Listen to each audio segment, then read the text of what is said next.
Assalamualaikum warahmatullahi wabarakatuh. Salam sejahtera buat kita semua. Ketemu lagi dengan mata kuliah saya manajemen keuangan, di mana materi kita saat ini adalah bagaimana kita mengelola piutang. Nah, kita ketahui bahwa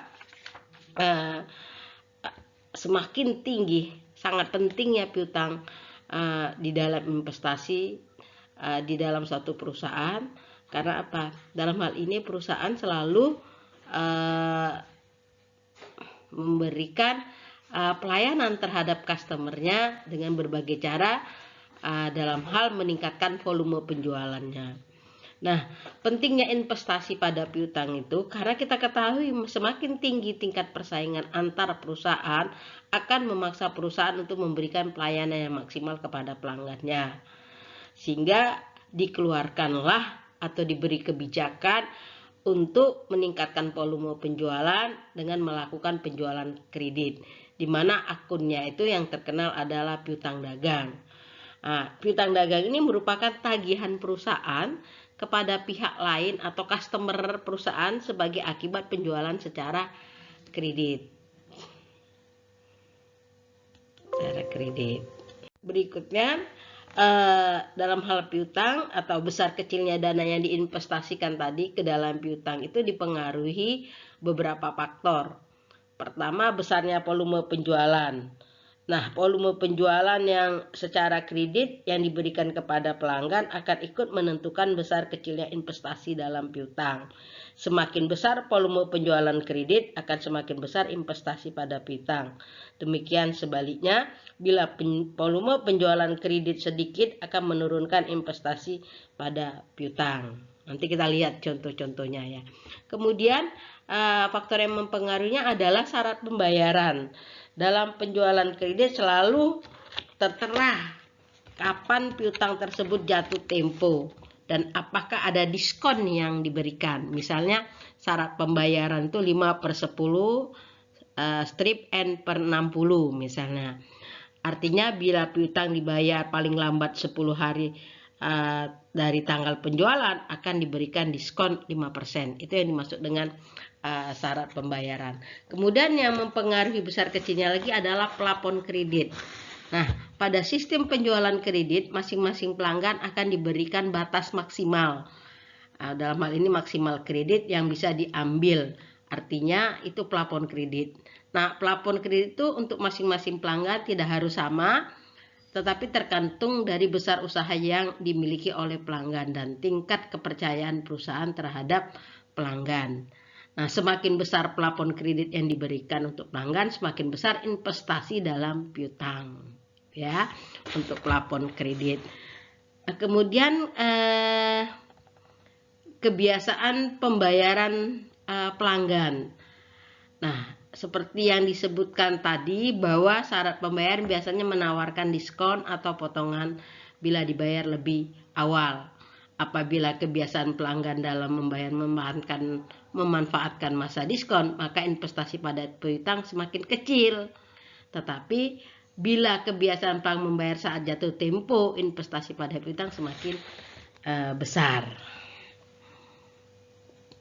Prinsip-prinsip pemberian kredit. Biasanya kredit yang diberikan akan memunculkan namanya piutang dagang. Dan piutang dagang ini tidak ada jaminan undang-undangnya. Sehingga apabila terjadi piutang tidak terbayar atau macet, maka sulit diselesaikan di pengadilan. Risiko yang selalu dihadapi oleh perusahaan yang menjual produk secara kredit adalah tidak terbayarnya piutang tersebut. Oleh karena itu, untuk mengantisipasi sedini mungkin terjadinya risiko tersebut, maka sebelum memberikan kredit perlu diadakan evaluasi terhadap calon-calon pelanggan. Nah, bila adik-adik nanti membuka perusahaan, ya, prinsip pemberian kredit ini perlu ya sebelum memberikan kredit kepada calon-calon pelanggan kita karena risikonya sangat tinggi. Nah, biasanya pertimbangan yang lazim digunakan untuk mengevaluasi calon pelanggan sering disebut dengan prinsip 5C ya, atau the 5 Cs principle atau prinsip STRIP 5C tersebut adalah karakter pertamanya. Karakter adalah data tentang kepribadian dari calon pelanggan seperti sifat pribadi, kebiasaan-biasaan cara hidup, keadaan latar belakang, keluarga maupun hobinya. Nah, biasanya karakter ini untuk mengetahui apakah nantinya calon nasabah ini secara jujur berusaha untuk memenuhi kewajibannya, dengan kata lain yang merupakan willingness to play. Nah, ini karakter yang 5C pertama. Kemudian 5C kedua, capacity, yang merupakan kemampuan calon nasabah dalam mengelola usahanya, yang dapat dilihat dari pendidikannya, bisa pengalaman dia mengelola usahanya atau bisnis recordnya ya, sejarah perusahaan yang pernah dikelolanya, pernah mengalami masa sulit tidak, apa tidak, atau bagaimana, atau apa bisa mengatasi kesulitan tersebut. Kemudian capacity ini merupakan ukuran dan ability to pay atau kemampuan dalam membayarnya bagaimana. Nah, selanjutnya capital adalah kondisi kekayaan dimiliki oleh perusahaan yang dikelolanya, ya, modal dia. Ini tercermin di dalam laporan keuangan. Kemudian kolateral, ada jaminan yang mungkin bisa disita ketika ada kredit macet. Kemudian condition, yaitu kredit yang diberikan juga perlu mempertimbangkan kondisi ekonomi yang dikaitkan dengan prospek usaha calon nasabah, itu perlu. Jadi itulah prinsip-prinsip di dalam perusahaan dalam pemberian kreditnya ada 5C, mulai dari karakter, capacity, ya, kemudian capital, collateral, dan condition.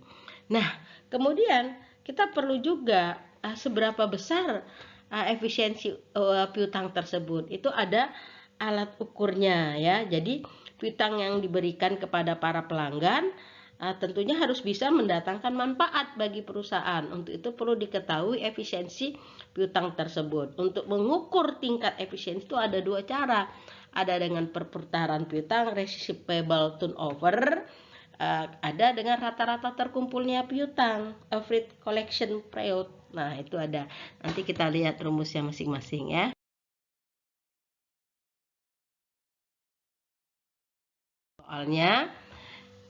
Soalnya PTX merencanakan pembuatan anggaran pengumpulan piutang untuk 6 bulan pertama tahun 2020, anggaran penjualan kredit selama 6 bulan pertama. Nah ya, Januari 100 juta, Februari 110 juta, Maret 115 juta, April dan sampai Juni 125 juta. Nah, ini syarat pembayaran. Ini mendapat diskon ya. 5/10 N/60. Itu penjualan dianggap awal bulan. Penjualan bulan November Desember 2019 masing-masing sebesar 90 juta dan 95 juta. Nah, menurut pengalaman, pembayaran piutang tersebut adalah sebagai berikut. A, 30% dibayar dengan pemanfaatan masa diskon. B, 10% dibayar pada bulan penjualan tanpa memanfaatkan masa diskon. C, 50% dibayar 1 bulan setelah bulan penjualan. Kemudian D, 10% dibayar 2 bulan setelah bulan penjualan. Nah, dari contoh soal ini perlu dihitung besarnya penerimaan kas dari piutang berapa. Nah, misalnya untuk bulan Januari 2020 berapa yang diterima bulan Januari, berapa yang diterima bulan Februari, dan berapa yang diterima bulan Maret.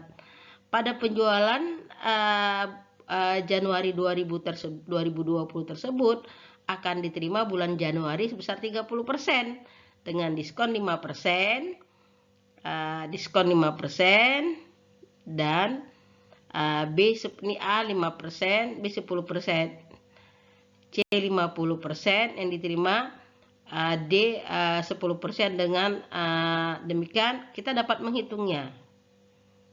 Coba kita lihat perhitungannya. Nah, kita lihat penjualannya tahun 2020. Kita lihat tahun 2020 itu penjualannya 100 juta. Di soal dilihat ya, 100 juta, perhatikan soalnya ya. Diterima Januari. Nah, Jadi Januari itu tadi lihat soalnya 30% ya. Januari sudah 30% kali 100 juta jadi 30 juta. Kemudian ada syarat pembayaran 5%, kali 30 juta. Jadi 1.500.000, sehingga kalau dikurangi 28.500.000. Kemudian yang B-nya 10% dari 100 juta. Maka 10 juta ditambahkan diterima Januari 38.500.000. Kemudian Februari dihitung lagi 50% kali soal sesuai dengan soalnya ya. Kali 100 juta 50 diterima Maret, 10% kali 100 juta yaitu 10 juta. Adik-adik bisa lihat di tabel nih anggaran penjualan, nanti perhitungan Excel-nya saya kasih sehingga adik-adik bisa tahu. Jadi ini kan 9 juta, ini 90 juta November, Desember, Januari, ini 90 juta kali 10%, jadi 9 juta. Kemudian Desember dikalikan 5%, 5% dari 90 juta, kemudian 100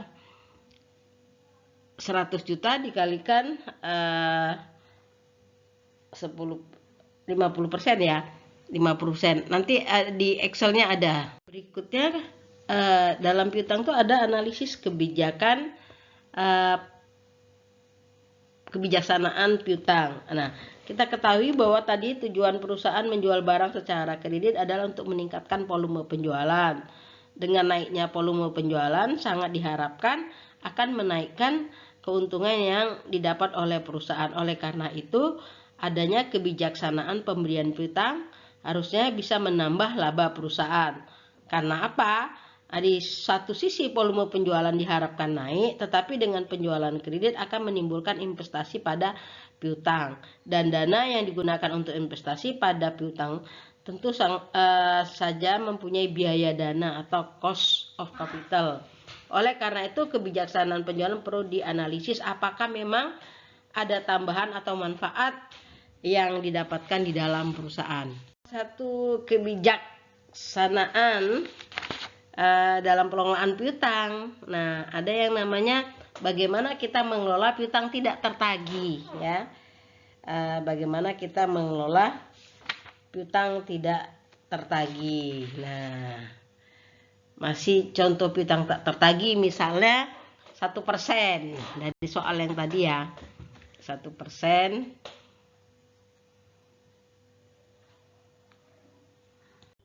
Ini misalnya manfaat tambahan laba, kenaikan penjualan 20% kali 5.400.000 dikurang 400, 280 juta. Pengorbanan sesuai perputaran piutang 360 dibagi 60, rumusnya 6 kali.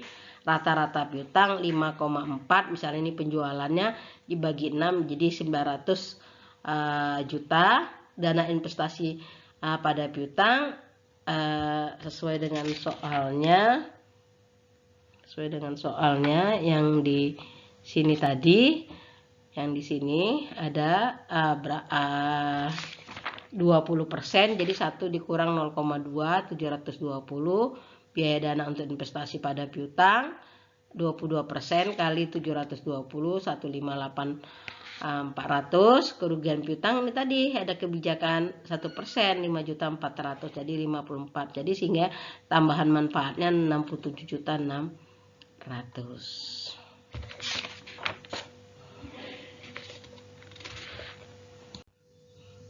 Oke, berdasarkan soal-soal tadi, silakan buat tugasnya dikumpulkan melalui nanti email saya.